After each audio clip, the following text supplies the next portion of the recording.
It's the Fellowship of the Geek Show, a weekly podcast about comics, the comic book industry, and other geek pop culture. Music courtesy of Manny the Martyr. And now, on with the show!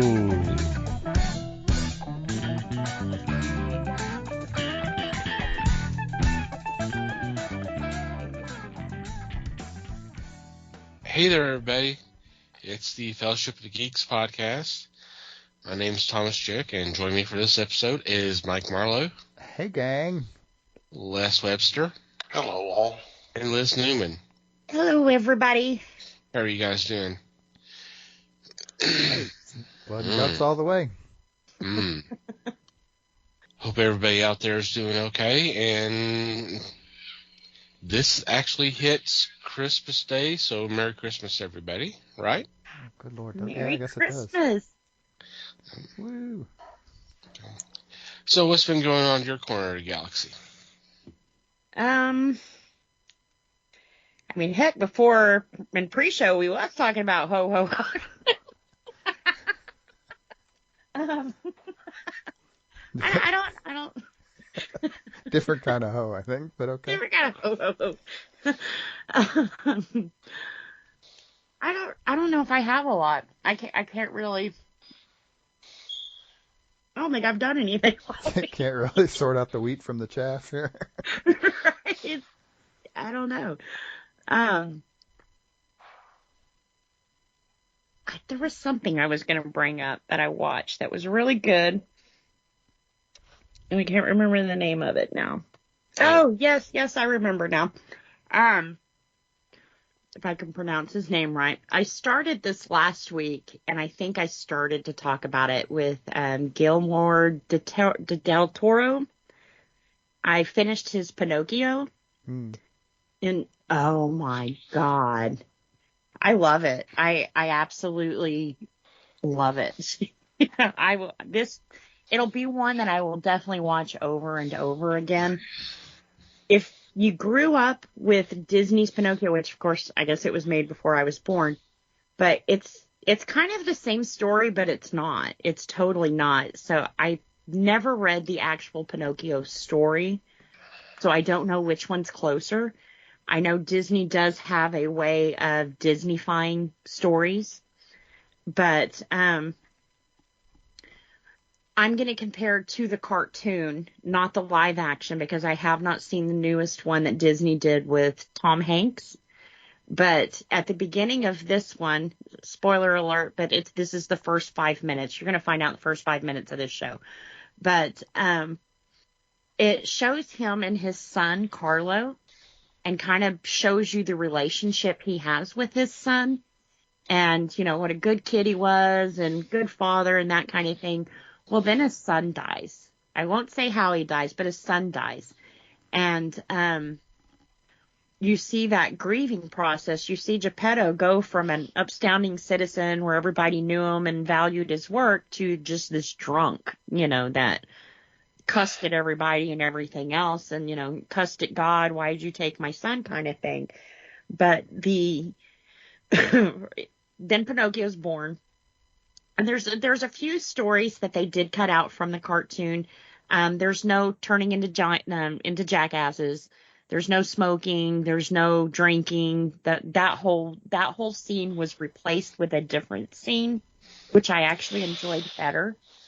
And the whale does happen, but so it's basically the same story that he's told a different way. You still get the basic. You know, Pinocchio wasn't a real boy who always wished to be a real boy, and he makes the ultimate sacrifice to become a real boy. It's still the same Pinocchio story. The way that Del Toro tells it, though, oh my. I mean, I was crying right along with Geppetto. The images he uses, I mean, we have floating eyeballs in forests. The blue fairy. Do you guys remember in... I think it was Hellboy 2, and he goes down and he speaks to the Angel of Death, and just how freaking badass she looked. the blue fairy looks like the angel of death from Hellboy. The same kind of, they could be in the same family. And then you In a meet, sense, they are, because they both came out of his head. Yeah. true.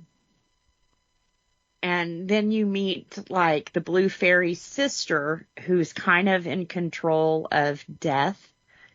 And I won't go too far into why, but she controls death, and she's the same way, but she's more of like a sphinx looking kind of character. I know there's a better term for that, but I can't think. Kind of like the Egyptian god things that they have on top of the pyramids and stuff with the cat body and the. Yeah, no, that's a sphinx. Okay. So she's kind of like a sphinx mixed with that angel of death kind of thing. She's totally badass. And I guess the main thing that I just was totally blown away by all of this, you're watching this story and you're seeing all this stuff going on, and then it hits your head. This is stop animation. This isn't CGI. This is freaking hand by hand. Every little movement you're seeing, every skip-a-doo that he does is all done by hand, and blown away. I'm totally blown away. If he quit doing horror movies, which, oh my God, please don't do that. But if he quit doing horror movies and just went to animation like this, I'd still be a fan. A huge fan. Probably a bigger fan. But he's so well known for his imagery, and he did not drop it in this movie. Is it as good as Pan Labyrinth? No, of course not. That will always be the holy grail that he chases after for the rest of his career. But it's pretty damn good. I don't know if the Pinocchio aspect drew me in more because, it's part of my childhood. But wow. Wow, that's all I can say is wow. Not a kid's movie. Not a kid's movie. I think he described it best when he said, this would be a kid's movie if you're open to having open conversations. Because the little boy does die. Geppetto is a drunk. There are some, disobedience things and that kind of thing going on in this. But number one, the imagery. That is the stuff that comes out of kids' nightmares. And she was good. So it's definitely one I wouldn't let Leanne watch, of course, but Not yet, anyway. right. And it is set during like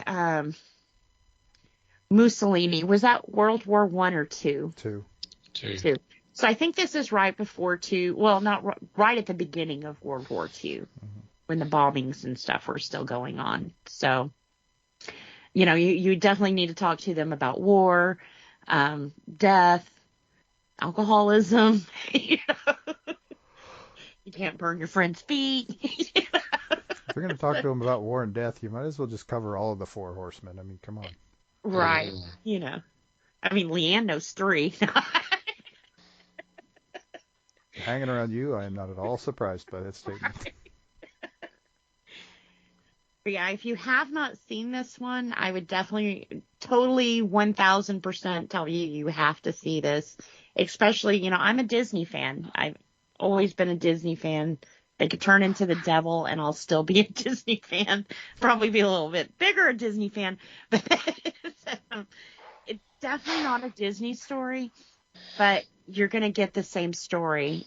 But if you're a horror fan like I am, you're going to appreciate the hell of the way he came at this, because it was right there. I want to see the Tom Hanks version that they just put out.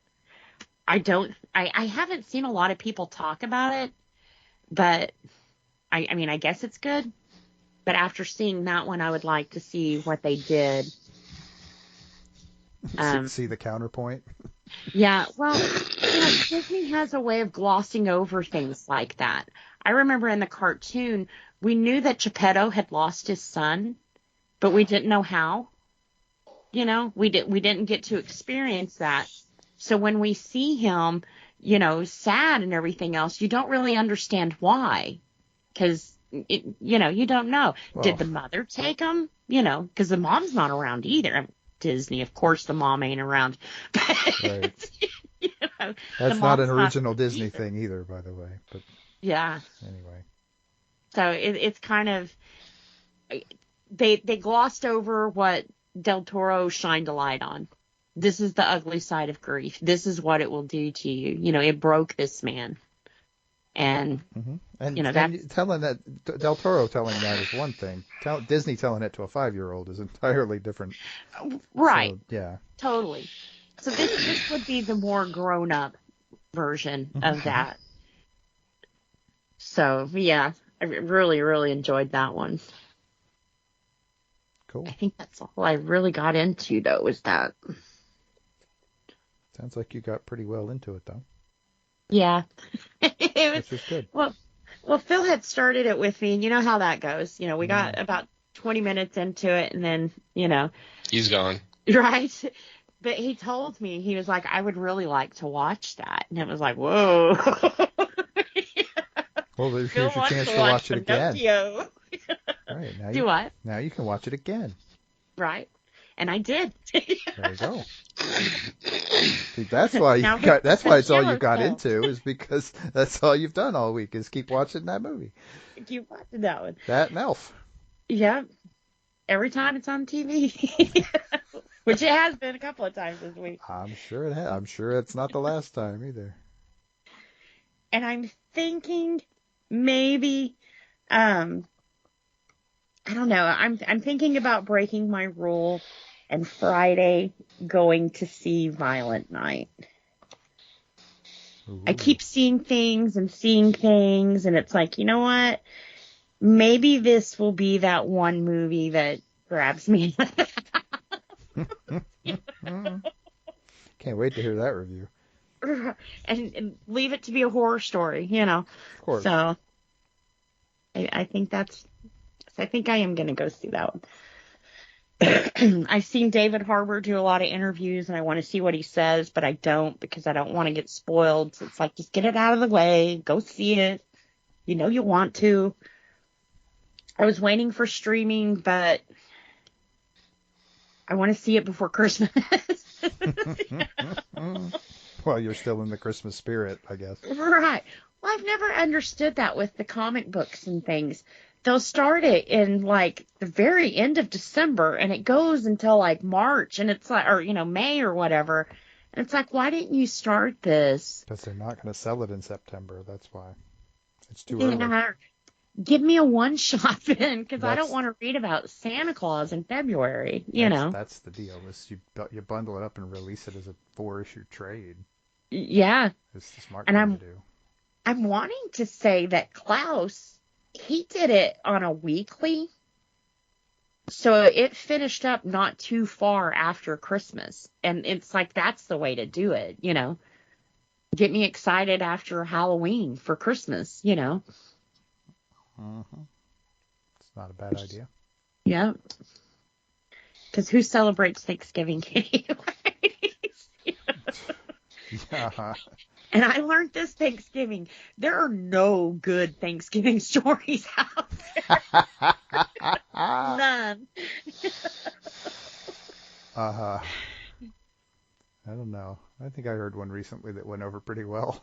Man. I think the best Thanksgiving story told was the one in the Addams Family movie where she's at summer camp and she talks about the slaughter that happened. It's like, yeah, I want a movie about that. Wow. And speaking of Wednesday. And no matter how hard you tried, Thanksgiving was not that movie, huh? No, not at all. Turkeys are not supposed to talk,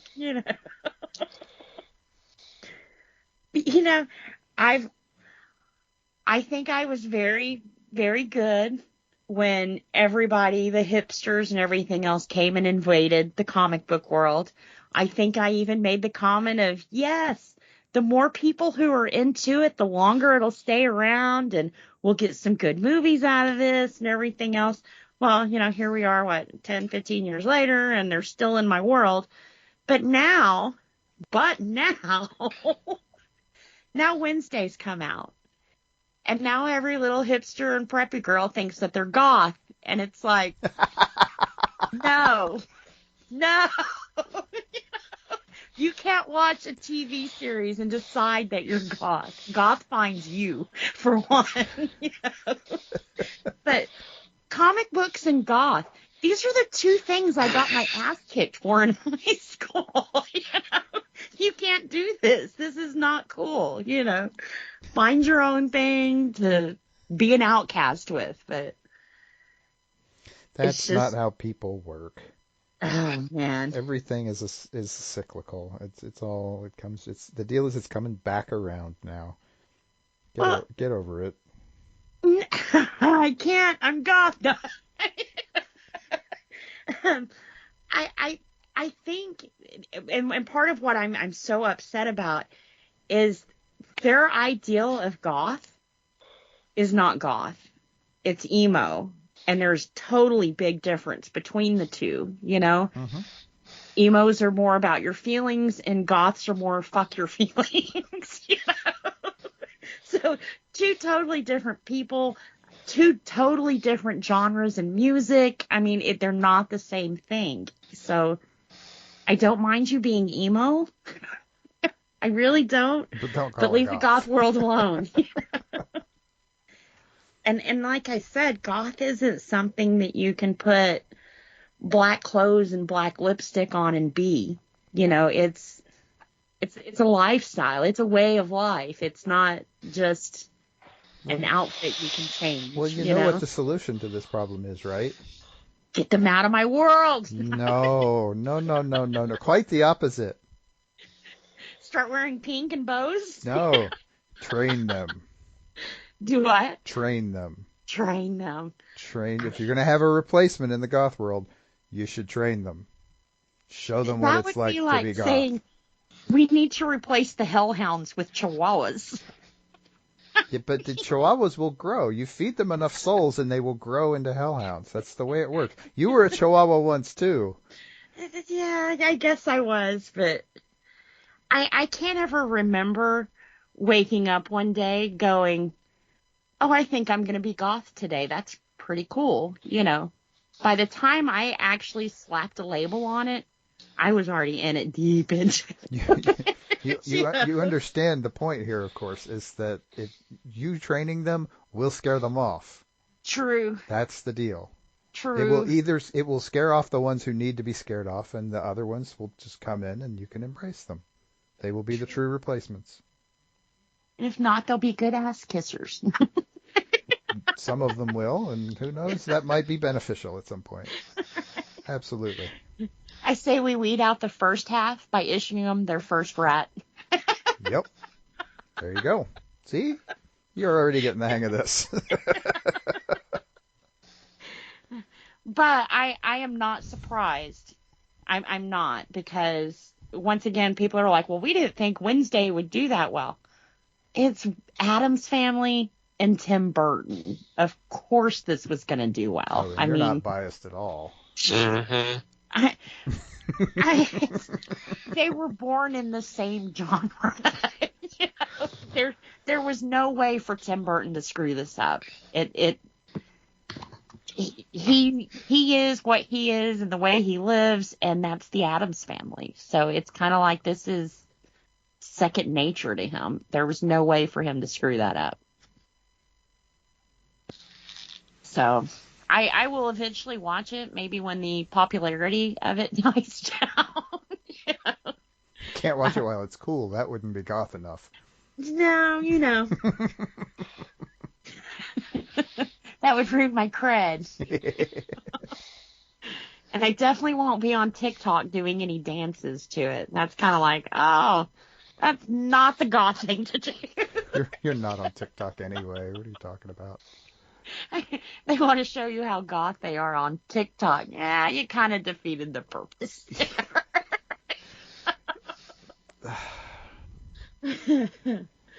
Yeah. Yeah. I like I said, I just find it funny that these are things that I won't say picked on because I could definitely, I can handle my own, but I wasn't liked because of it. Sure. And it's the like, goth kids were everywhere. The goth kids were always kind of outcasts. yeah. Some of it was self-inflicted, and some of it wasn't. And part of that's what made you goth was the struggle, So it's kind of like I feel like they're wearing the badge without earning it yet, Which is stupid, I know, but it doesn't hurt that you can buy the badge at Hot Topic. But anyway. All right. Ah. We didn't have a Hot Topic. Nope. Y'all were making your own stuff. We did. Our main accessory was a safety pin. It was hell finding black nail polish in the early 90s. I'm just saying. Yeah. Yeah. Like I said, it's kind of interesting, and some of the old music, I am enjoying it making its rounds again, but it's kind of like, wow. If someone tells me one more time, have you heard this new song? I'm going to scream. Leonard Cohen is not new. Aurora is not new. But,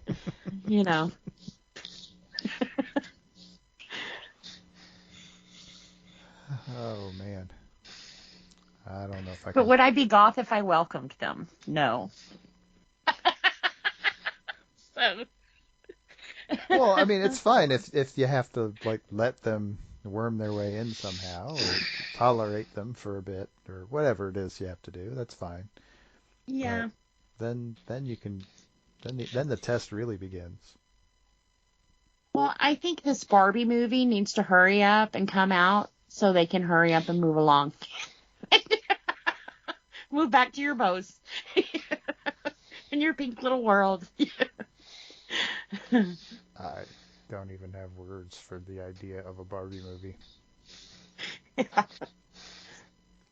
I was never goth, and I still can't. I'm just nah. I can't even process it. Can't think of anything more anti-goth than that. Big Barbie, yeah. I mean, she was pretty cool if you cut her hair and put, eyeshadow and stuff on her. Maybe right. a safety band. You could goth her up, but again, how much of that is that her just appropriating goth culture? I mean, come on. Yeah. Like, oh, I don't know. It's just weird. We're living in the upside down now. Mm-hmm. And it's like, okay, so you've invaded my two worlds. Does this make me cool now? No. Am I finally cool? That's not how that works. And you know it. You don't want to be cool. What are you talking about? I don't want to be cool. No. Yeah, the trick is we've always lived in the upside down. Mm-hmm. It's just that the membrane is getting thinner at this point.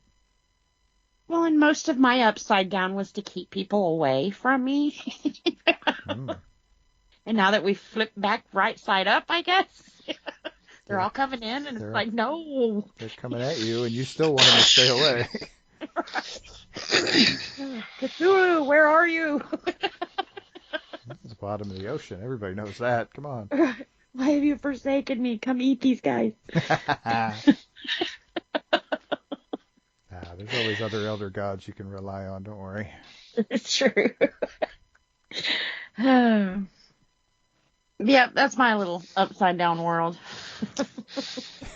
That's the nothing from this past week. That's the nothing that she did. 20 minutes later. At least. It's all right. It's half the fun. All right, like I could top that, but I got actually my thing is sort of goth in its own way. Liz is going to kill me for this. Uh-oh. No, I actually inadvertently found an interesting little horror movie that I never even noticed it before. Mainly because it sort of falls through the cracks. It's got a bunch of Hammer folks in it, but it's not a Hammer film. and it's called The Ghoul. It's from 1975. It stars Peter Cushing and Veronica Carlson and a young John Hurt, actually. And it was directed by Freddie Francis. And it just happened to turn up I guess in the recommended thing on Tubi, which reminds me, there's something else. Don't let me forget about that I found on Tubi. So I was like, that's weird that it's got all these folks in it and it looks like a Hammer film, but I've never heard of it. But again, like I said, it turns out it wasn't actually a Hammer film. It was a different studio that just, I guess all these folks happened to go to anyway. I've seen the cover, but I don't know if I've ever watched it before. Right. I just kind of felt, well, now's your chance because it's on Tubi, like I said. And it's not fantastic, but it's pretty good. It's And which one did you watch? The 1933 or 75? No, 75. 75, okay. 75. It's I'm not sure if they got a weird print of it that they posted on Tubi, because the beginning is very strange because there's no real opening credits. It's something that was clearly tacked on later and is kind of terrible. And then it just cuts right into this like Roaring Twenties party scene. So it's actually a really jarring start. But yeah, after the car race and the crash and stuff starts happening, it really actually is pretty well paced. It works well. I think it's fairly well directed. John Hurt his character is very interesting. I will admit, and I don't think that it's a tiny bit spoilery, but it's not too spoilery. I thought for the first 20 minutes of this movie that he was the villain. It turns out he isn't. But he does a really nice job of playing very creepy.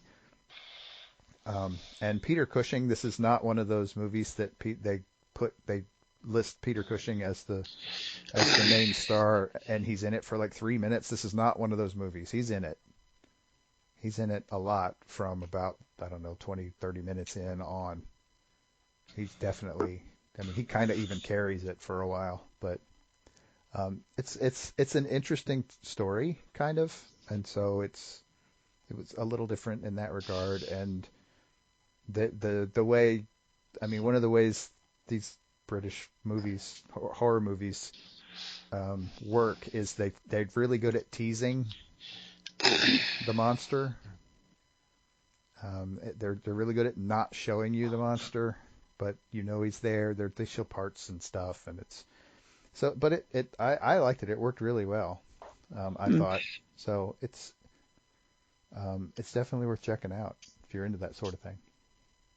I'll watch that. The name of it again is The Ghoul. The Ghoul. Okay. On Tubi. Yeah. And speaking of Tubi, you had something else? The other thing I noticed, and I wouldn't probably have picked it up except that I saw like 3 of them at once. Tubi has posted several like superhero serials from days of yore. I was a bit surprised. I knew, like, for example, I knew The Shadow was big on the radio. I guess it didn't occur to me that there were serials, but Tubi's got some. Oh. Nice. There's also an old Captain Marvel one. And I haven't watched any of these yet, but and they've of course got some of the old Batman and Robin ones on there. So turns out they're a pretty good source for that sort of thing if you're into it. I may try to watch some at some point. I haven't gotten there yet, obviously, but I had no idea there were Shazam serials back in the day. That's I for didn't sure. either. And I'm not surprised there are ones for the Shadow, but I hadn't seen them. I knew there was Captain Marvel ones. Shadow, I did not know, but I'm not surprised. I knew of the radio and obviously the books and all that. So, Mm-hmm. I'm not surprised that the motion picture industry jumped on it.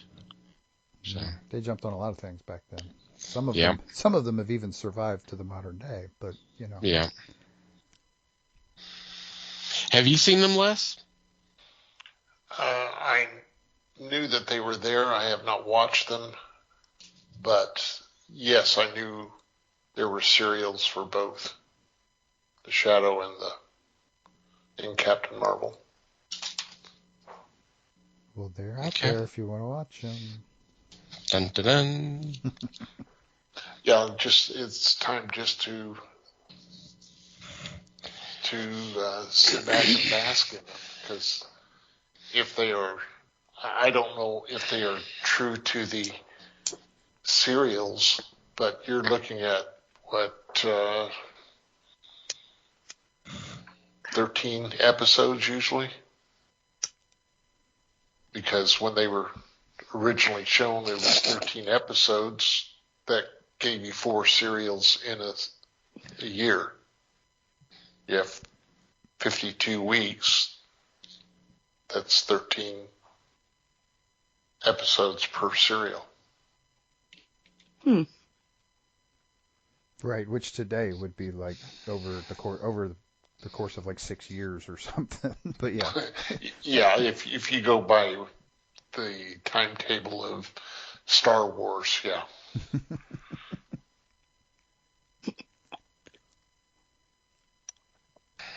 Okay. Well, cool. Yep, that's what I got. Alrighty.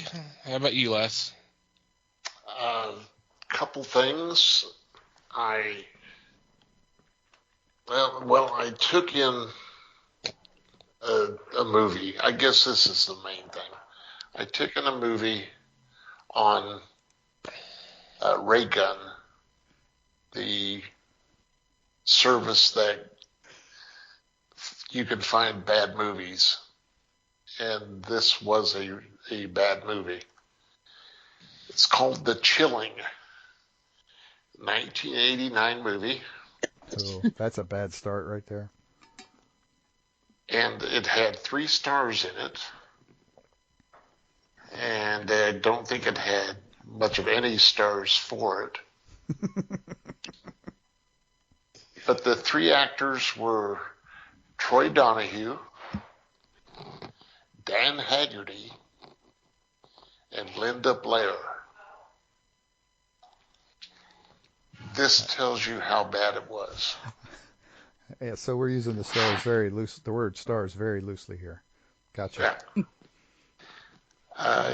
It's concerning the bodies at a cryogenic center that are defrosted by accident and turn into cannibalistic zombies.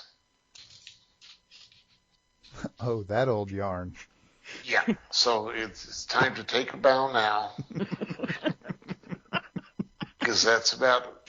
It's so badly acted, and it's just creepy, because it's all done at night, and of course, without the benefit of good lighting, the thing just looks like crap. But Well, I'm lighting going to costs say, money. watch it, just for the factor going, now wait a minute, he was wearing different pants earlier, or where the hell did she get the gun? Things like that. You go, okay, this is why why it appears on Ray Gun, because they take pride in the fact that they show bad movies that are so bad they're good. So. Except sometimes they're not good. It's just bad. Yeah. But that's about it for me. Yeah, I'd have probably quit after that too. Yeah. Wait, guys. Not, You know not, I love bad movies, but not, come on now. yeah. Well, and you got to watch some bad movies to find some bad movies, right? Oh, yeah. Totally. I'm with you.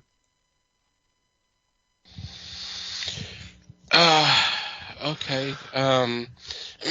Excuse me. For me, I'm still trying to recover, but I did pick up a couple of books. These are from Tomorrow's Publishing, and that is TWOMORROWS. We've we've talked about some of their publications in the past, so it may sound familiar to you. But these are a couple of books that have come out here real recently. The first one is the Team Up Companion. This is by Michael Urey, and this actually kind of does an analysis of the team-up books from the Silver Age and Bronze Age comics, like Brave and Bold, Marvel Team Up, Marvel 2 in 1, and that kind of stuff. So I have not had a chance to start that one yet, but it looks pretty cool. The other one is called American TV Comic Books, 1940s to the 1980s. This is by Peter Bosch. And talk about pretty in-depth. It chronicles all the licensed TV comics from the 1940s up to the 1980s. From all the publishers. And there's obviously there's books in here that I never knew that there was even a TV show, much less a comic.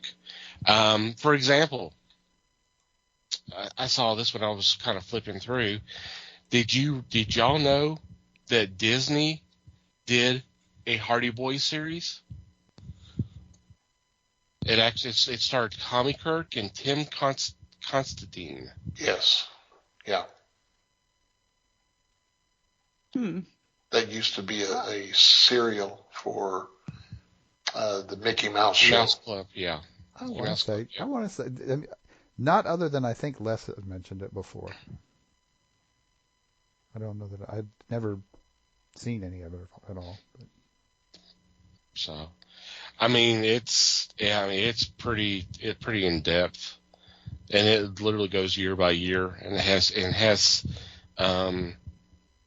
some of the covers on there, and then they also do artist and creator profiles of the men who put these books together. That's cool.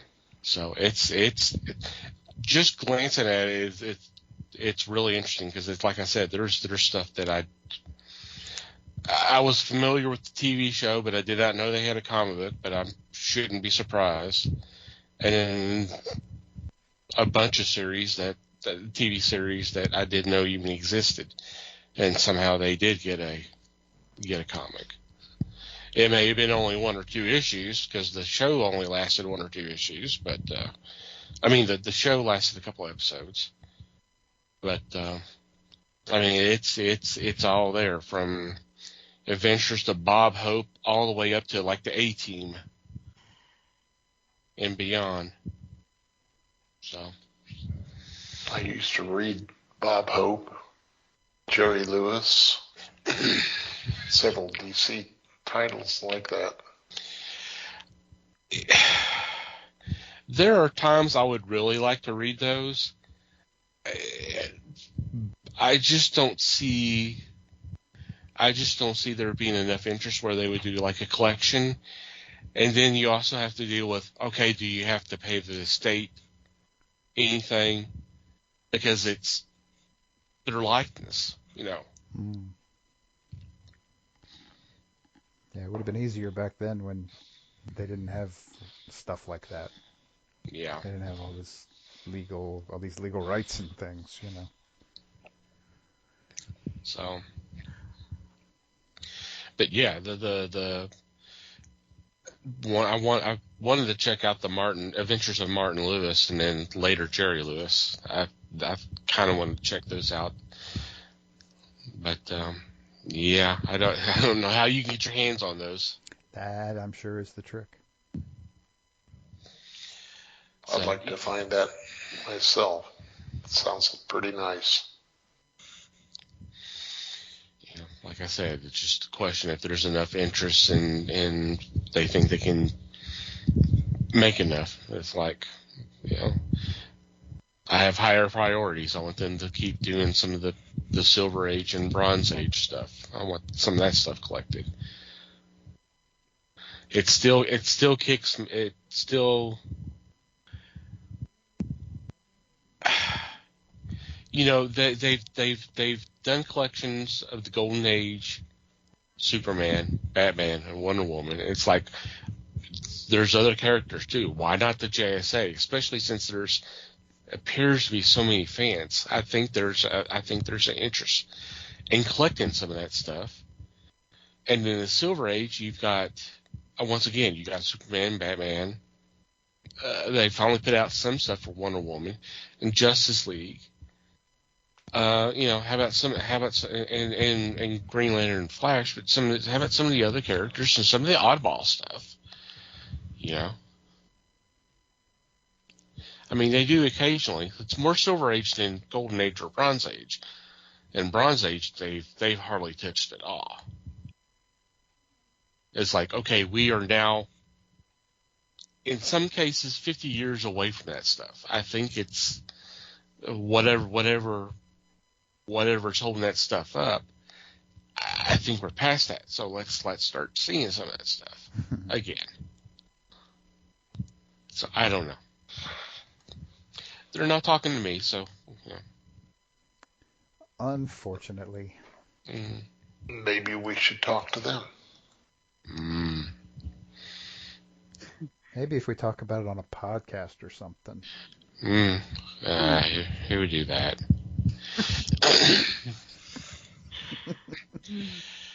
All right. Before we get into today's episode, a couple things. First off, like I mentioned earlier, this is basically our Christmas episode since it's coming out Christmas Day. And this is obviously our last episode of the year. We'll be taking next week off, and then we'll be back in 2023, ready to start this up all over again. Holy shit! You make it sound like the future or something. God. Next year, man. Next year. Very scary stuff.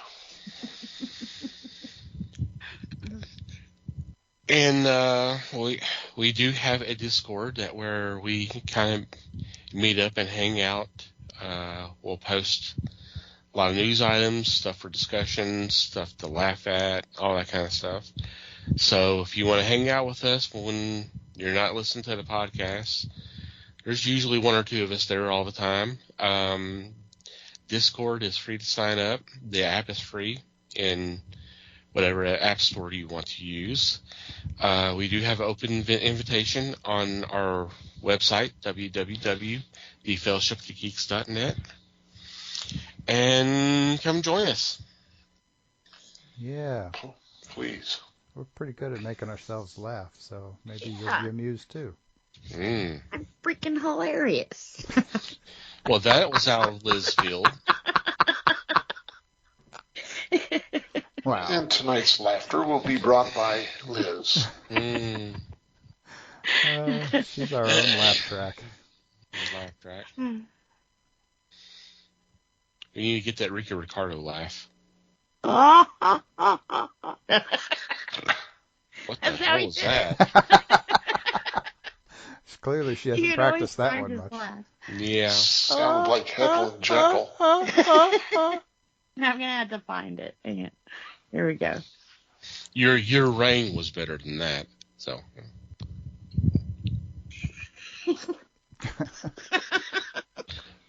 There it was. Wow. Anyway, Keep trying, Liz. Keep trying. Yeah. Yeah, we'll go with that. Okay. So, come join our Discord today. Woohoo! As we continue our tradition with our last show, we do a game night, and this time we are playing the game Hit List from the maker Game Right. So it's a pretty fun game. I think we played it a couple of times. I've changed up the the rules a little bit because, one, we are in 4 different locations, so we're not actually able to play around the table. And for this time and going forward, I've made some alterations. So let's get into them real quick. I will read a question or a hint, and you guys will have 30 seconds to list 3 possible answers. Now there's 6 listed on the card. There could be more than that, but we're only going with these 6.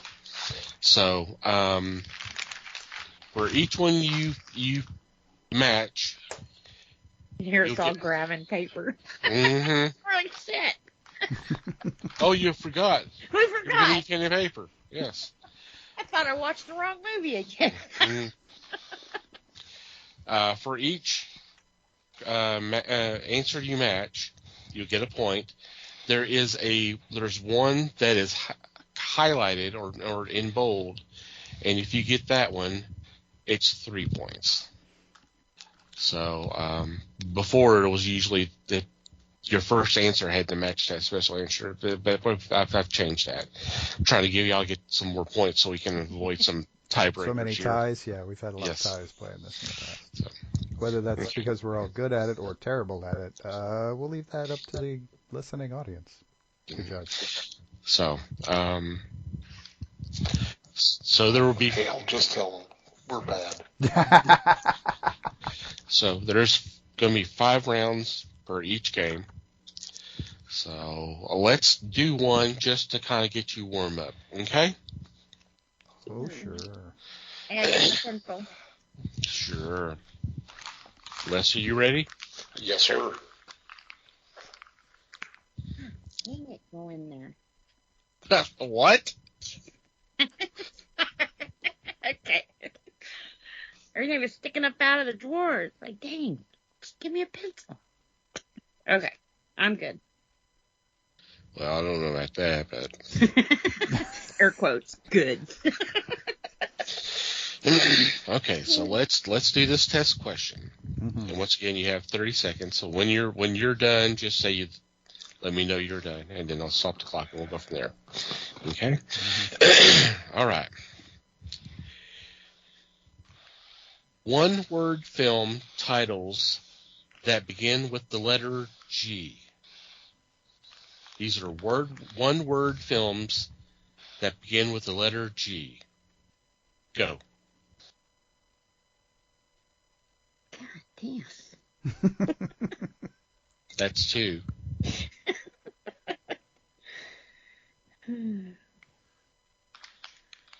Time. Okay. All right, Liz, let's have your list. Okay. Ghostbusters, Ghost, and Garfield. I can't think of a third, man. Okay, that's fine. Les. I protest. I heard the letter U, not the letter G.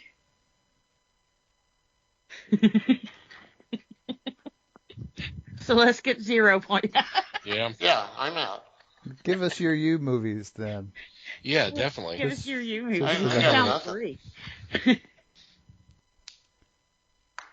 Uniform, United, and Under Duress. Okay. Mike. Oh,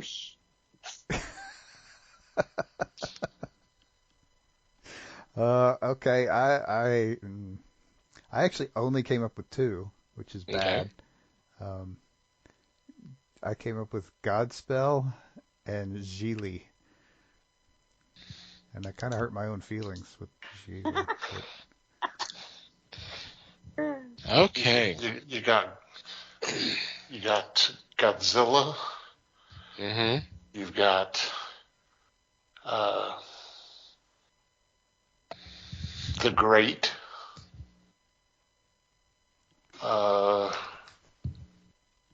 Ghostbusters.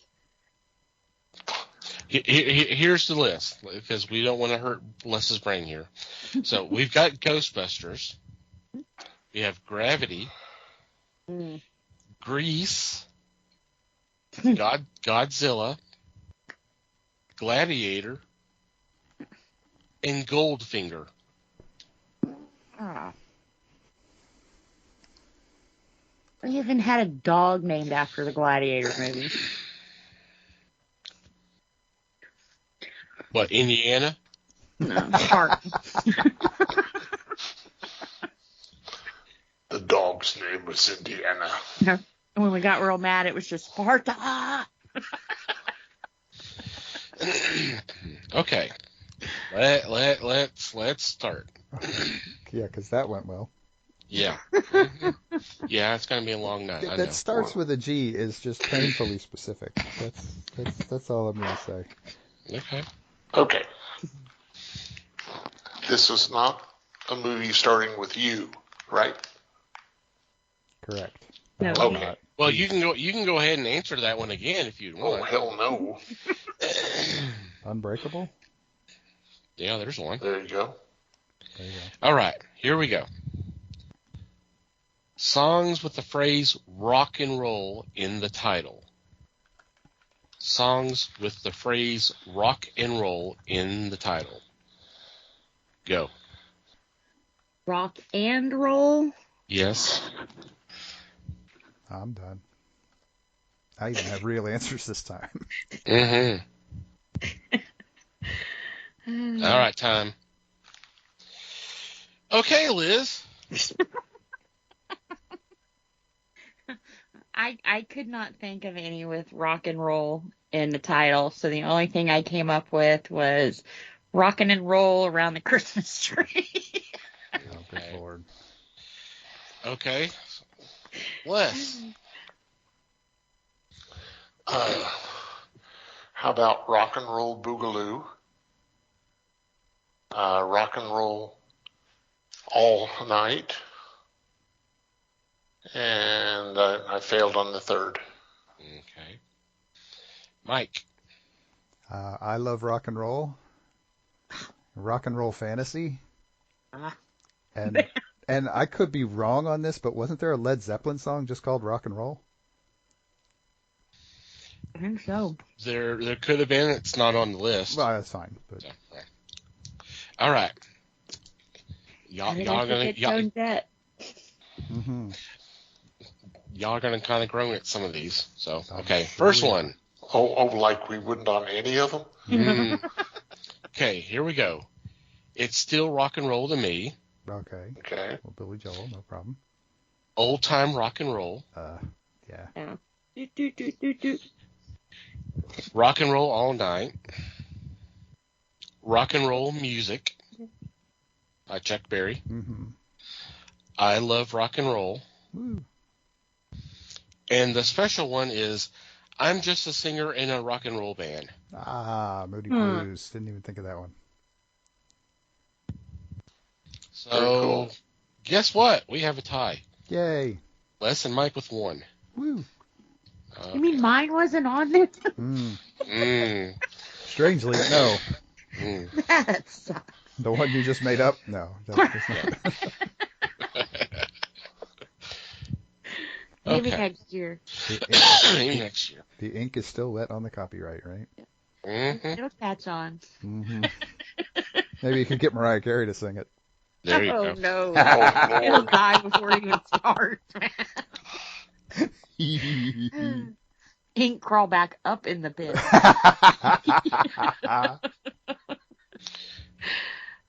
All right. Our next one is famous foursomes. And these could be real or fictional. Famous foursomes. And go. Mm-hmm. I'm done. Okay. Time.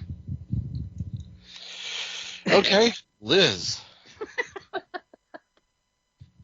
I mean, right off the top of my head, Fantastic Four. And I couldn't think of any more. So, Mickey Mouse Club, Mickey Mouse, Minnie Mouse, Daisy and Donald. If nothing else, we're learning which of us works best under pressure. But I couldn't. I'm blank on the third. Okay. And the second. But Liz is clearly not big on timed games. no. So that's No. okay. Les. Once again, I heard horses. What kind of work on your headphones, dude? Something. Wow. Well, give us your I want to famous, hear give me your horses. famous Right, horses. yeah, let's hear the horses. Horses, Flicka, Black Beauty, Secretariat. No, Pinkie Pie. What the hell's a Pinkie Pie?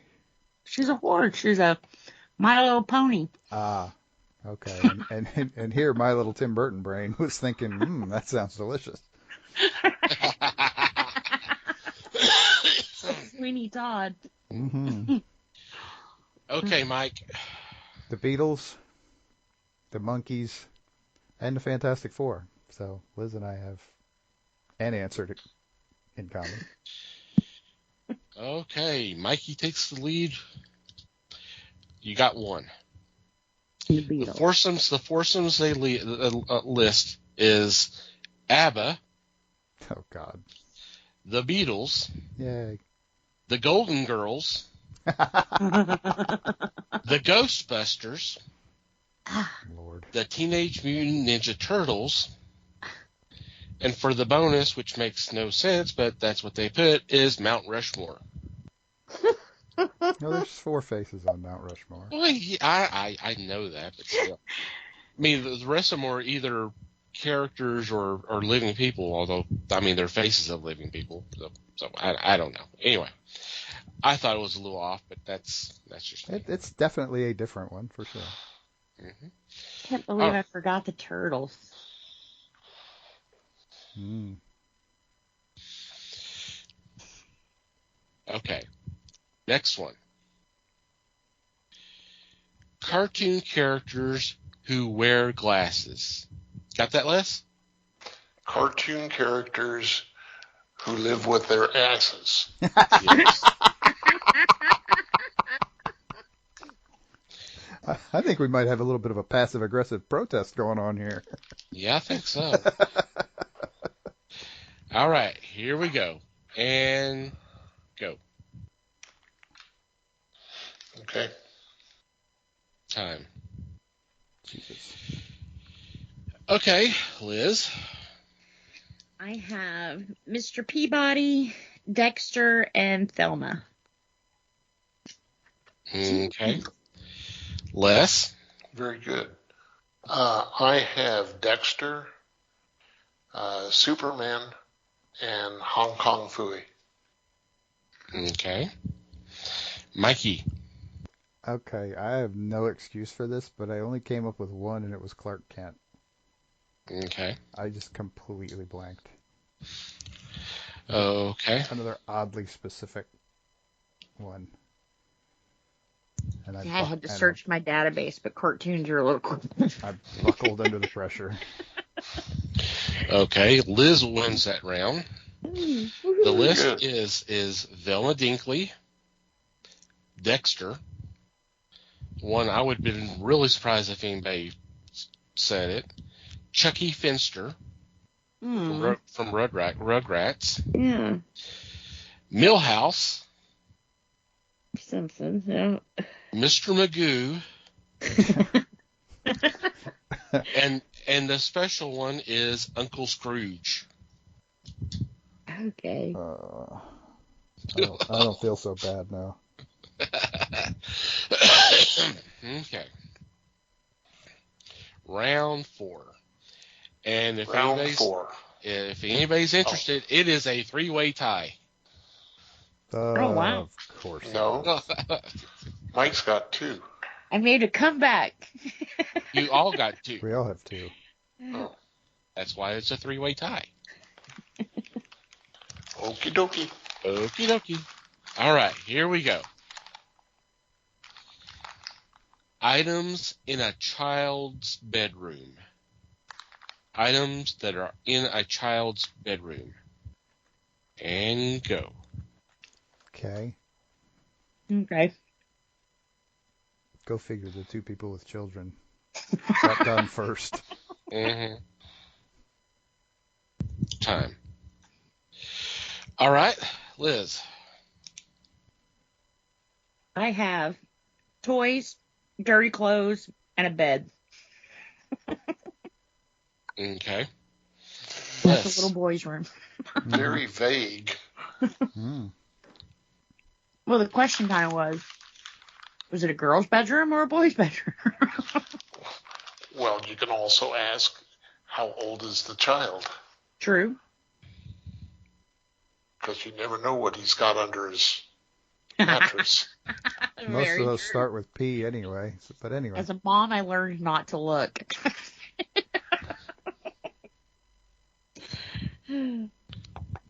So, Les. Okay, I got a doll, a pillow, and a chalkboard. Okay. Good answers. Mm-hmm. Yep. Mikey. Crib, blanket, rocking chair. Also Okay. very good. Liz and Les get 1 point. I don't get shit, huh? Well, you don't like winning these games anyway, so I mean, right? Yeah, but I'm not exactly throwing this one. Not yet, anyway. Uh-huh. Okay. They have are toys, books, games, stuffed animals, crayons or markers, and the special one is nightlight. I guess they all sleeping on the floor. Obviously. Well, like I said before, I mean, there's a lot more than Maybe what they list here. Maybe they built a bed out of Legos. There you go. Ow. Yeah, it sounds painful, doesn't it? Maybe if you covered it with toys and dirty clothes. Throw enough dirty clothes on there, I bet you could sleep on it. Okay, considering the way things have been going, I'm going to change the last question.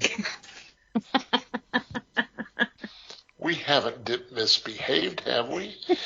No, but the way you're going, I think you're going to have problems with that one. So, Hey, if he wants to throw out a way too specific question again, I'm down. Movies. oh, I guess start I with need the to letter change that one then. G. Fucking hell. Okay, let's do this one. Oh, good. Famous Jacksons. Jackson. Jackson. Yes. Okay.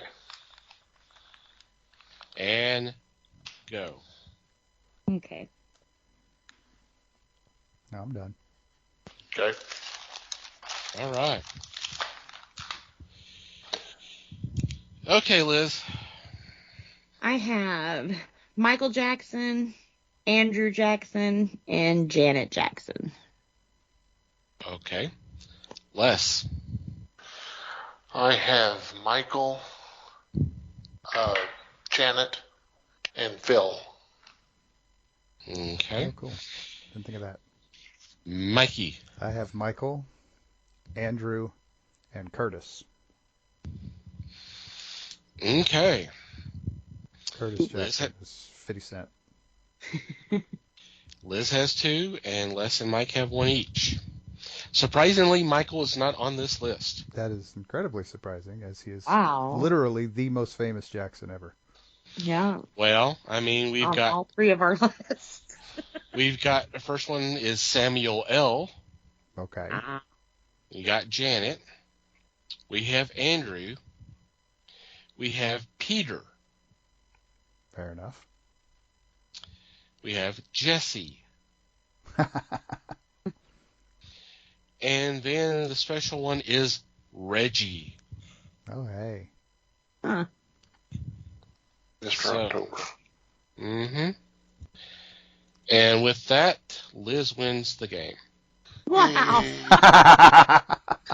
Who saw that coming? Shit. Liz is buying. Yay. All right. Yay. First couple of rounds, I did not see that happen. Yeah. I understand. After you buy us enough rounds, you're not going to see anything happening. But anyway. I met Jesse one time.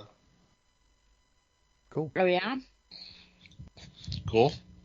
Wasn't that I was looking to, but yeah. I saw him speak once live. So I didn't actually meet him, but I was in an auditorium with him. Sure. Yeah. I don't think any of us had met Andrew Jackson, but Now wait a second.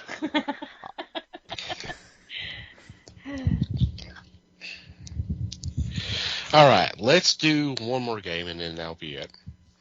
Okay? okay. Because we're blistering as it is. Yeah. We're on a roll Yes, now. because this is doing so well. Yes, I know. All right, here we go. This is going about like it has in the past. It's cool. It's fun. Yeah. All right. Round 1 is baseball movies. Baseball what? Movies. Oh, baseball movies. Okay. Yes. Yeah, Liz, dip into your deep knowledge of baseball movies here. And go. I'm done. Same here. All right, I'm good. Okay. All right, Liz. I have Angels in the Outfield, Nice. Field of Dreams, Mm-hmm. and Bad News Bears. Okay. Damn, I'm impressed. Yeah, too. very nice. I Very was pulling nice. way back there. Okay. How many of those can I steal here? Les? I have 8 Men Out, Fear Strikes Out, and Major League. Okay. Mikey? I considered being a smartass and saying Major League 2, and Major League Back to the Minors, but I did not. I chose. Okay. I did pick Major League. I also wrote down A League of Their Own and Mr. Baseball. Very good. Okay. All righty. Liz, 1. What? Les, 3.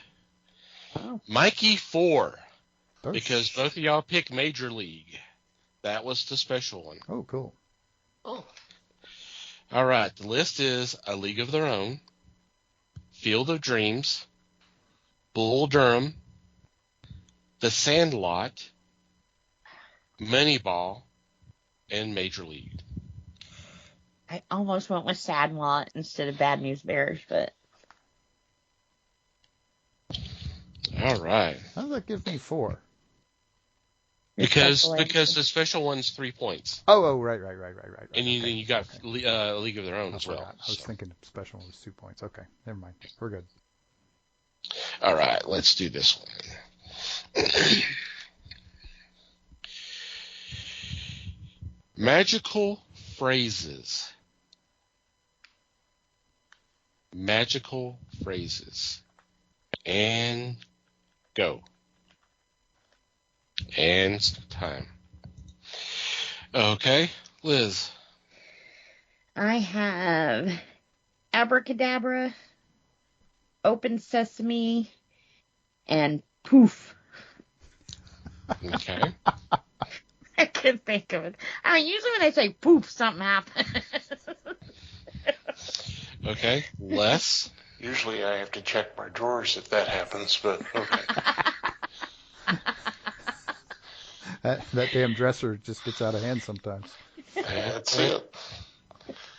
I have,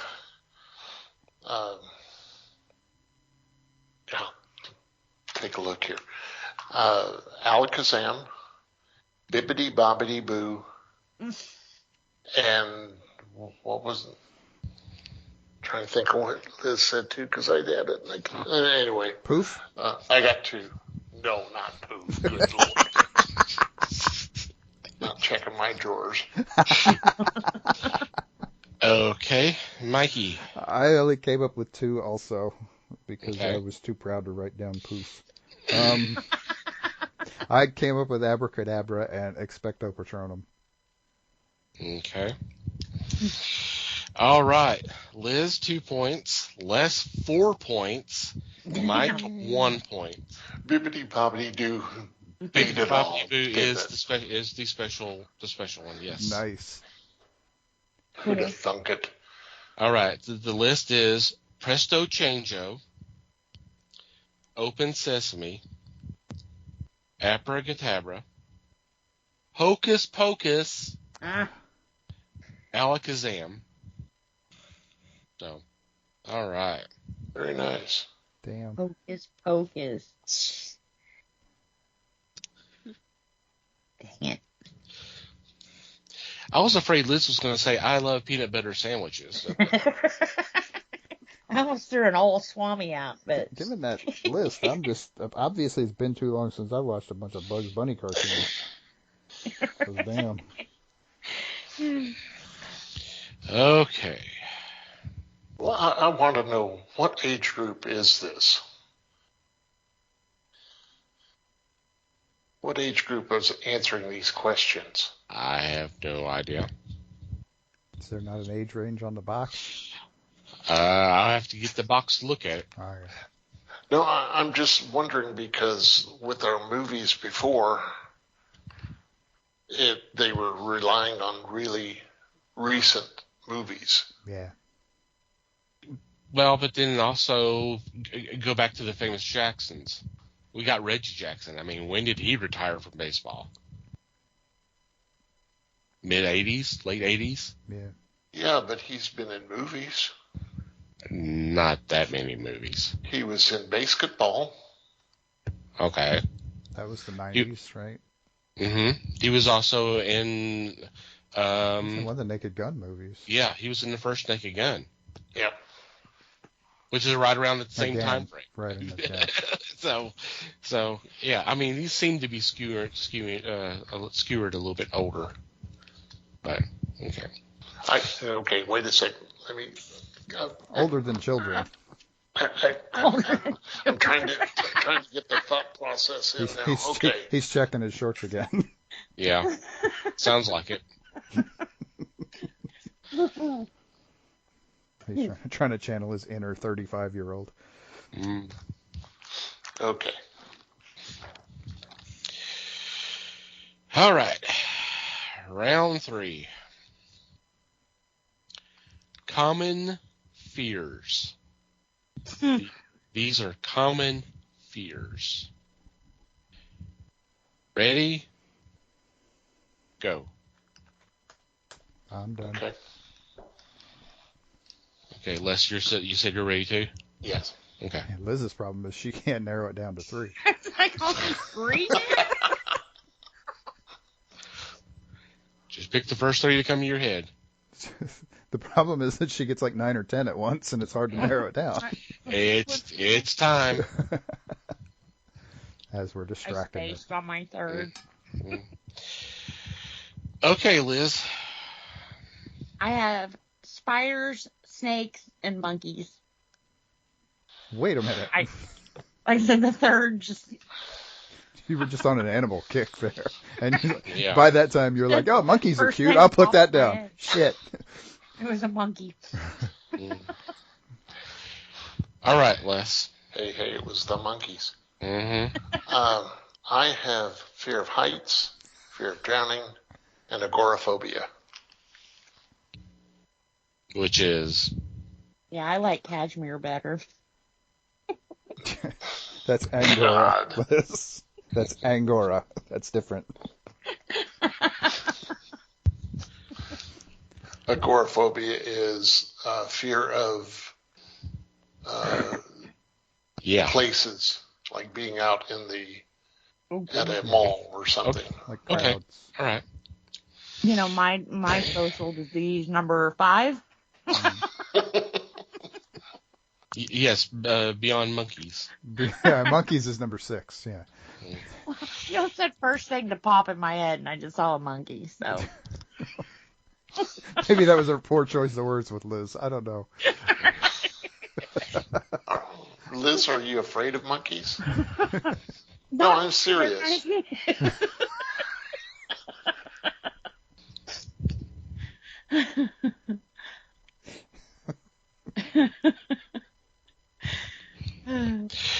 Okay, Mike. Yeah, try to escape this one. Weirdly, monkeys is not on my list. Oh. I put I put spiders, heights, and missing out. Okay. Liz and Les got one. Mikey has two. Dang, you beat me on fear. Only because the monkey showed up. Okay. The list is heights, Yeah. bugs. So that's what I did with the spiders. I put it as bugs. Flying, Yeah. darkness, blood or needles. Yeah. Yeah. And the special one is public speaking. God.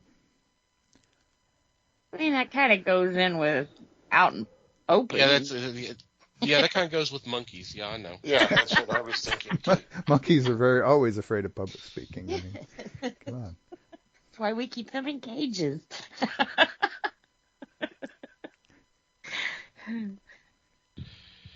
Okay, let's do a fun one. Oh, that wasn't fun? Come on now. What, we're not digging deep enough in our psyche?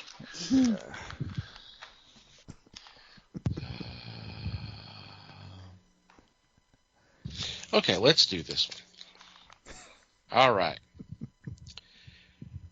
Famous streets, real or fictional? Famous streets. They can be real or fictional. And go. Okay. Yeah. Okay. All right. Liz. I have Boardwalk, Park Avenue, and Hollywood Boulevard. Okay. Les. Oak, Elm, Maine. Okay. Mikey. Baker Street, Addison Avenue, and Main Street. Okay. Les is the only one who gets a point. I'm surprised. He got the point for Elm, didn't he? Elm, yes. Elm Street. Elm Street. Yeah. Okay. Wall Street. Sesame Street. Lombard Street. Bourbon Street. Yeah. And the special one is Downing. Nice. That's where the Muffin Man lives, isn't it? No, it's where the British Prime Minister lives. But do you know the Muffin Man? The Muffin Man. He lives the down on Muffin Downing Man. Lane. Okay. We're on the final round. So I'm not everybody knows what's at 1060 West Addison. Come on. Trying to decide between these two to wrap things up.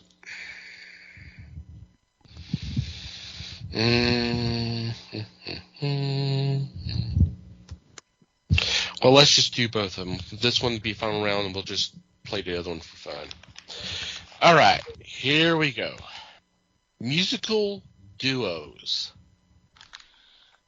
Musical duos. And yes. Okay. And go. Okay. Okay. Okay. All right.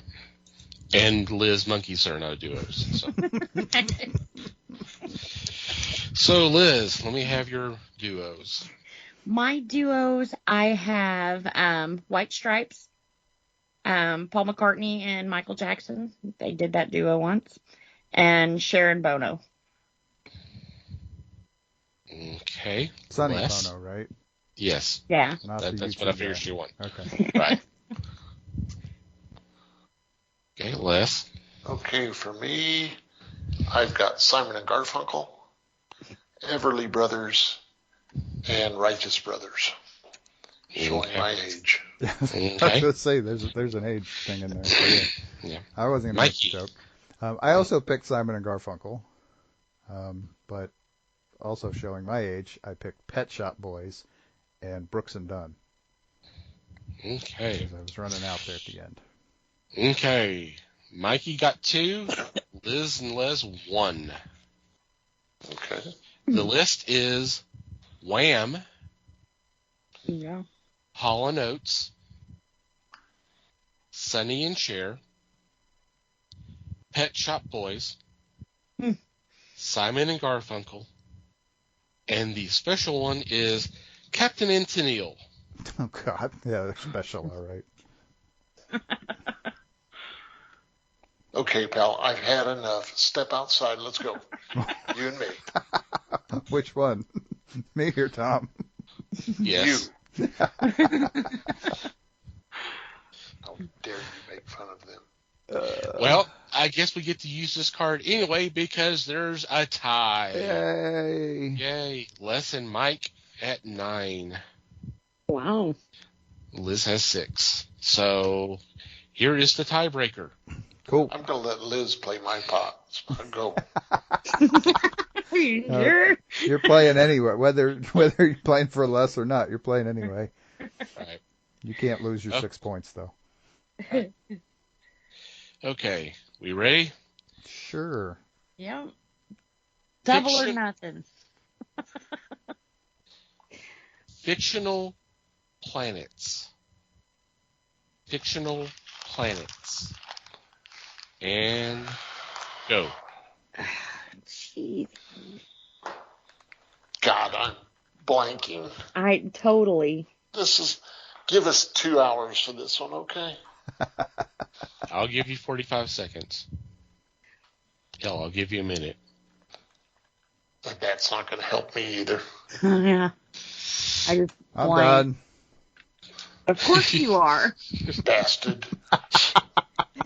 Maybe some of them are even on the fucking list. Who knows? Yeah, it's possible. I'm done. Okay, I'm done. Okay. One way or another. Yeah, one way or another. Okay, Liz, this should be interesting. I went with Pandora, Tatooine, and since they say Pluto's not a planet, I'm going to put it as a fictional planet. Okay. That's not nearly as bad a list as I was expecting. Yeah. Okay, Les. I, too, went with Tatooine. And the only other one I'd come up with is Altair 4. Okay. Mikey. I also put Tatooine. I also put Coruscant. And I put SETI Alpha 5. Because I couldn't not make a Star Trek reference. But you went with that one. I did. This is SETI Here's- Alpha 5. Here's the list. It's kind of funny. If you say SETI Alpha 6, I'm going to cry. No. Okay, good. Hoth. Vulcan. Krypton. Gallifrey. Mongo. And the special one is Ericus. Desert planet. Dune. So y'all are still tied. We're still tied. Yes. Fuck it. I'm willing to be. I'm happy with the tie. Are you happy with the tie, Les? Oh, by far. Yes. Yeah, I wasn't going to prolong this any longer than that. So, Wow. So we played 2 games and all 3 of us won. pretty much. That's Yep. pretty, that's Yay. pretty cool. Only we could do something like that. Well, it can also prevent forest fires, but you know. That's true. All right. Well, I hope y'all guys had fun listening to us do that game. We are going to take a quick break and come back and wrap up 2022.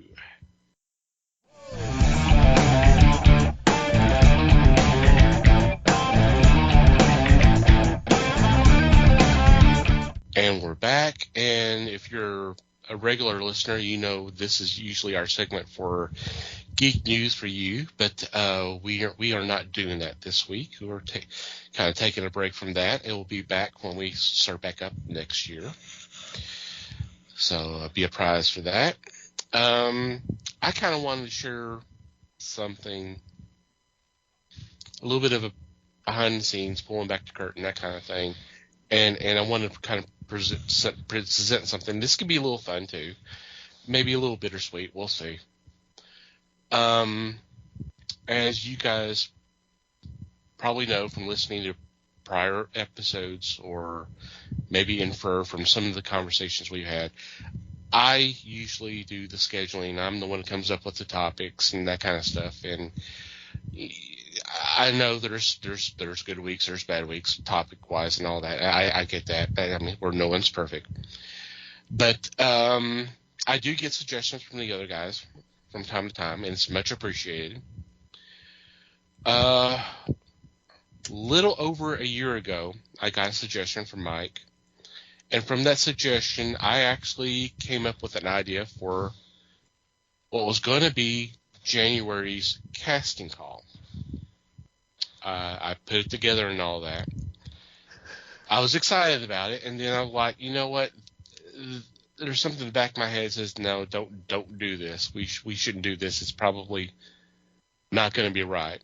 And sometime a little bit later, I was writing my thinking.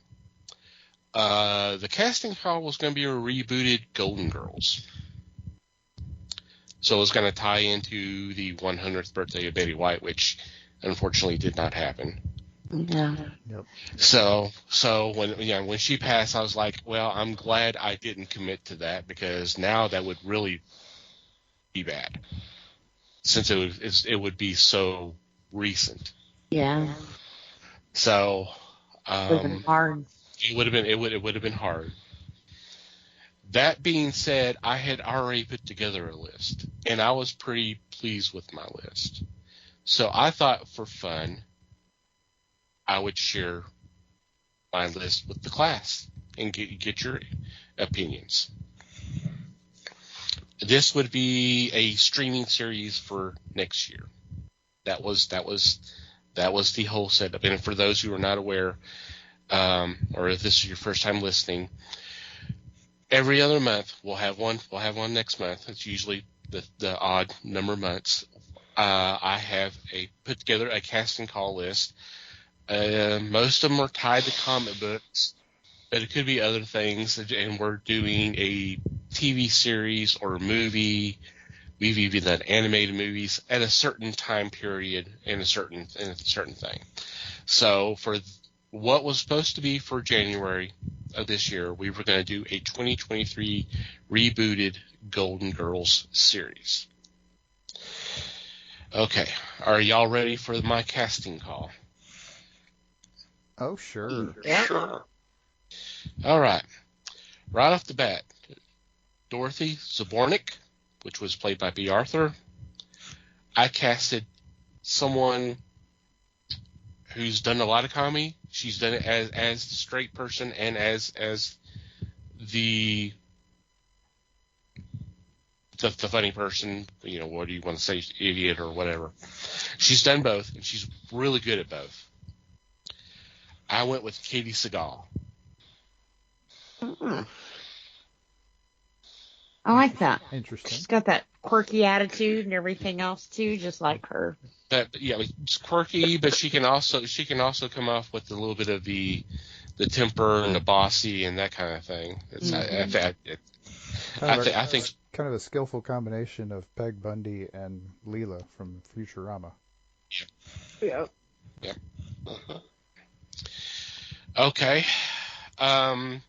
Next, Blanche Devereaux, who was played by Rue McClanahan originally. I don't know why she popped up in my head, but I thought, she can do it. She's kind of done it before, in a way, but I think she could have some fun with it. And I went with Allison Janney from West Wing and Mom, the sitcom Mom. She's kind of She's almost kind of that role on Mom as it is. Yeah, it is. That's and I like it. I like it. I do too. Okay. This one came to me pretty quick. It's tough to choose to fill. This is Rose Nyland, who was played by Betty White. But the name popped up, and I thought, I hadn't seen her play this type of character. She's done comedy, but she's usually she doesn't play the ditz, which is what Rose was. Mm-hmm. Annie Potts. Yeah.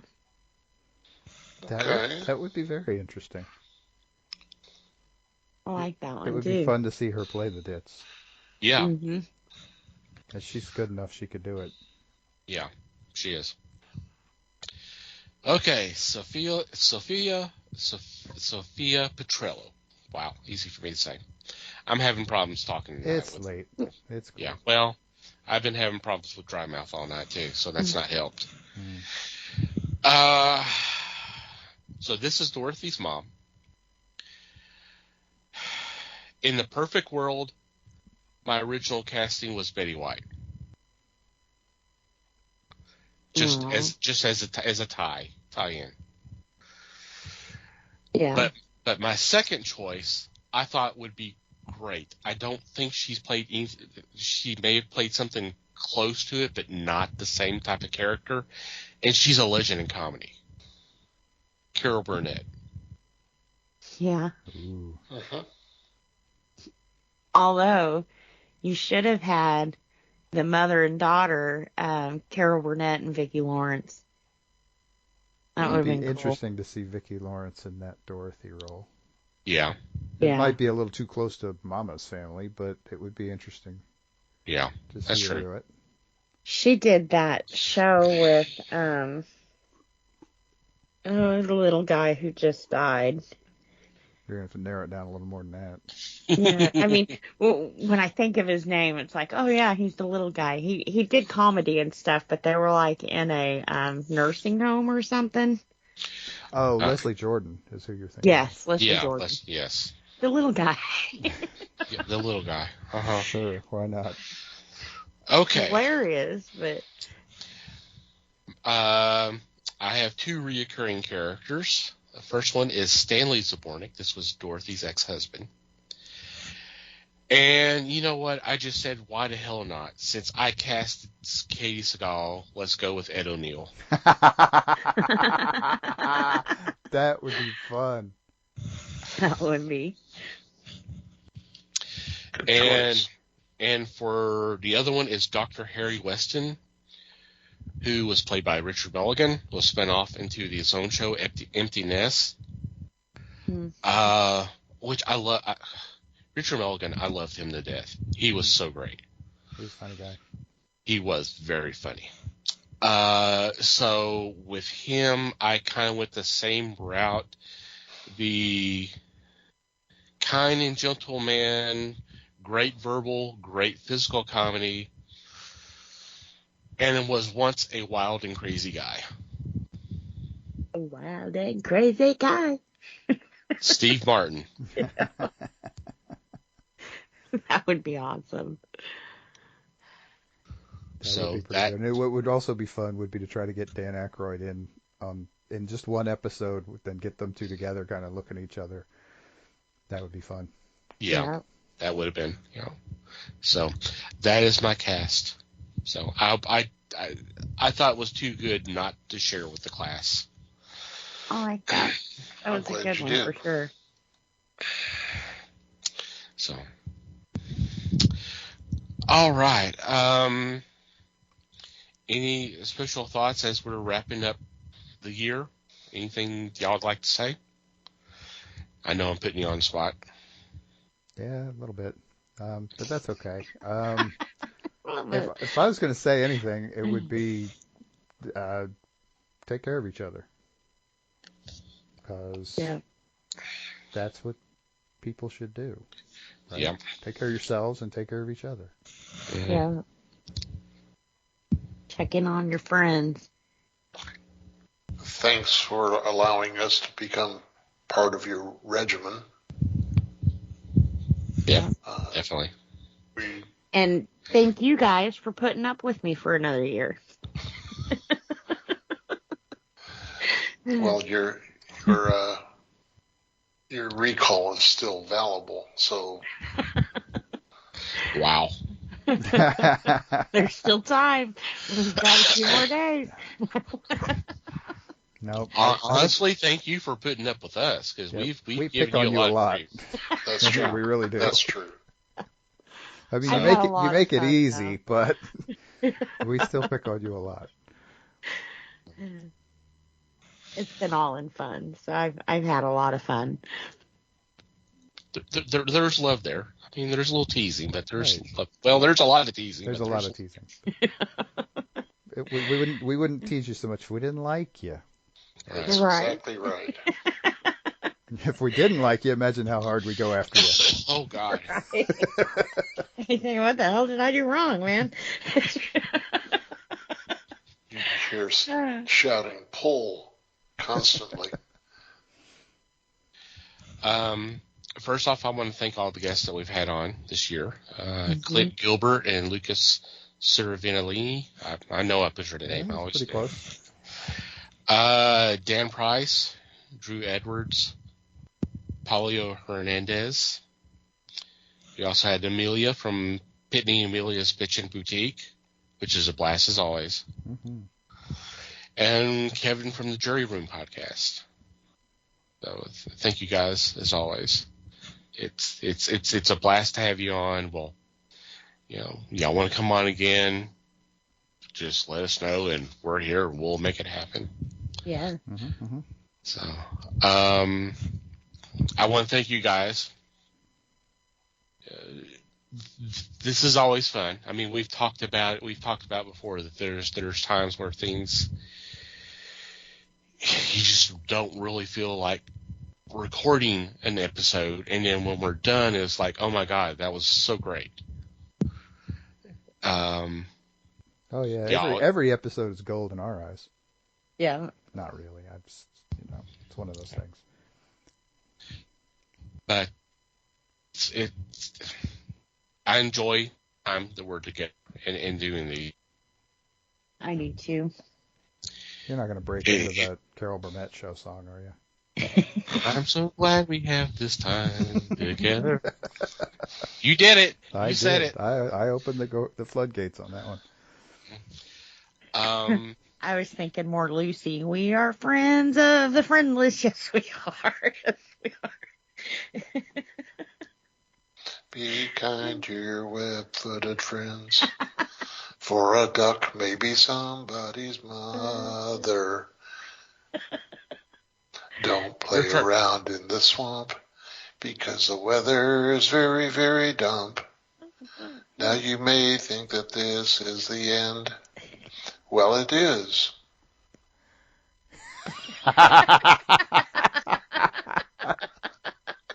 Your turn, Mike. No, I'm not singing. I told y'all that earlier. I'm not singing. All the songs in my repertoire are instrumentals. Yeah, right. Good cop. All right.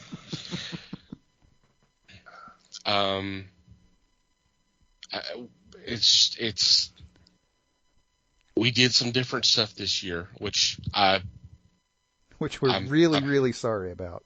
No, I'm kidding. Wow. Apologize to no one, young man. And I'm happy. I'm happy with what we've done, and excited for what's coming next year. because next year's pretty much mapped out. So we know what's coming, or I know what's coming. Y'all find out here soon enough. Figure it out if we ever bother to read the damn schedule, huh? Well, I can control that, but anyway. And I'm finally excited to be able to record the episode where Mikey finally tells me what he thinks of Rings of Power. I got one more episode to go. Almost there. Mm-hmm. Just take your time, Mikey. Just take your time. Mm-hmm. It's okay. I've teased her out long enough, I think. We need to get this going. So, I hope you had a great time listening. I hope you've enjoyed them as much as we've enjoyed doing them.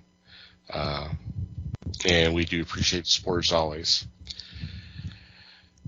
With that said, we'll move on to our regular shout-outs. I want to thank Pop Goes the Culture Podcast Network for allowing us to be part of a great group of fellow podcasts. Check them out. There will be a link in our show notes. We also want you to check out the fine men and women who have been so kind enough as to spread the word of the fellowship on Twitter by retweeting our links, and that is the Pottern family. The best way to check them out is just do a search, hashtag Pottern family, all one word. Just scroll through whatever catches your attention. Click on that link and download that episode. We hope you have a great time listening to them. Thank you guys as always. Manny and Martyr, thank you for allowing us to use your music for our podcast. There's a link in the show notes where you can check out some of their other pieces. Finally, you, dear listener, thank you for downloading, listening to today's episode. We appreciate your support. We value your feedback. Any questions, comments, suggestions, complaints, observations, what have you, please send them our way. Email address is email@thefellowshipofthegeeks.net, or you can go to the website and go to the About Us page, and there's a contact form you can fill out. If you join our Discord, we do have a channel specifically for feedback, so you can post your thoughts there. Social media, we're on Facebook, The Fellowship of the Geeks. We're on Instagram, @FellowshipGeeks. That is also our Twitter handle. And we're now on Hive Social. So if you're on there as well, just follow us on all three platforms. If you want to follow our personal Twitter accounts, Mike can be found @MikeyGeek. Liz can be found @LN_geek. Les may or may not be found @FakeLesWebster. And I can be found @TomTCGeek. And from wherever you download our episodes, if you'd be so kind as to rate and review the show, it would be greatly appreciated. Any final thoughts before we say goodbye to 2022? Just thanks, everybody. Thank you, everybody. Appreciate you listening. Happy New Year. Happy New Year, yeah. Woo. Thank you for listening, everybody. We do appreciate your support as always, and Happy New Year to you. Hopefully 2023 is a great year for all of us. Hopefully things will go our way this coming year. Until next time, geek on, my friends.